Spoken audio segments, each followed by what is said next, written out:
everyone, my name is Angelica Zadak and this is Improv.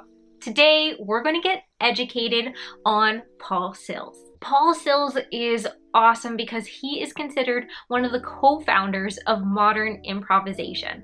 That means without Paul Sills and what he had to contribute to improv, we wouldn't have The Review, we wouldn't have SNL, we wouldn't have Second City, or any of the improv theaters that we know and love today.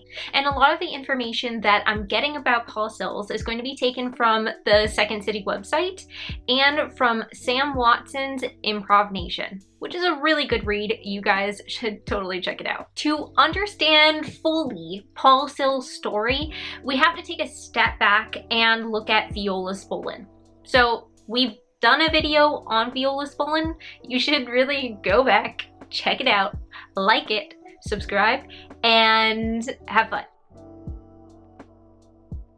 Oh, you're back. Cool. I hope you liked the video. Everything, which is just play. Be yourself, be who you want to be, and don't think too much. It's all about intuition. And Paul Sills' story begins in the University of Chicago, where he was a student studying theater. So instead of rehearsing purely based off of a script and the lines from the script, he and his friends and his fellow students would take the characters that they were given and play games with them and play out scenarios as these characters. Not necessarily going on what is, but playing on the what if. Paul took this a step further and he would write his own plays. Yes, Paul was a playwright, and he would ask his friends to help him write these shows by workshopping different characters and different scenes using this improv method. And the fun didn't stop there. Where do people go after a long day of rehearsals and learning? The bar. So Paul and his friends would go to the bar, a local bar by the University of Chicago, and the bar was frequented by a lot of students. And not only did they drink there, but they would talk. And they would talk about what they learned in class and what was going on in the world. So think, this is the 1950s, and there's a lot of change happening. Paul and his friends would discuss this change and play out scenarios using their improv mindset. Later, this would feed into a new theater and a new kind of theater.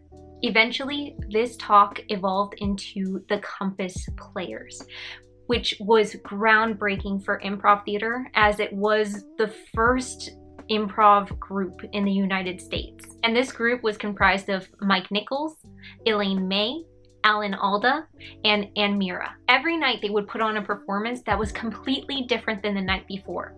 And these were scenes that were developed from nothing. Actors would come out on stage, take suggestions from the audience, and quickly run backstage, write down the suggestions, and develop scenes based on them. The improv satire that we see on SNL also derives from this method. The Compass Players would play this game where they would take a news clipping from that day's newspaper and play it out on stage improvised. I'm telling you guys, this is really cool. And it gets me really excited because it's where the fires of improv began to flame.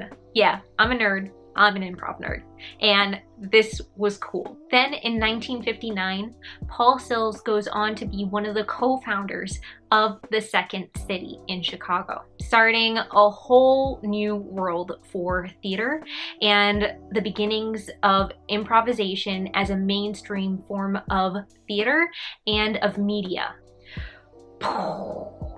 It's pretty cool.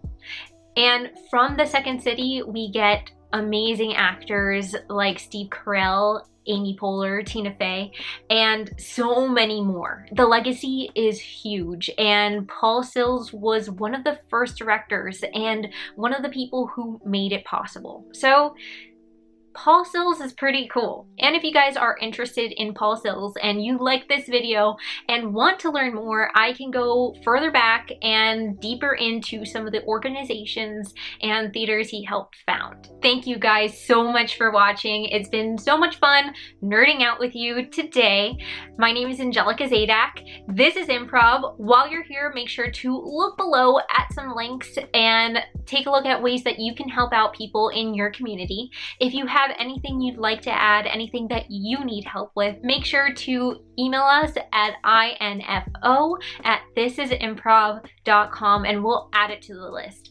Make sure to also check out our podcast called This Is Legends of Yesterday, where we talk about histories, mysteries, and the weird going-ons in South Florida. If you want to nerd out with me live and in person, we have awesome improv classes as well, and writing classes where we use some of these techniques that Paul Sills used in our classes to create cool new works of art. Thank you so much for joining me.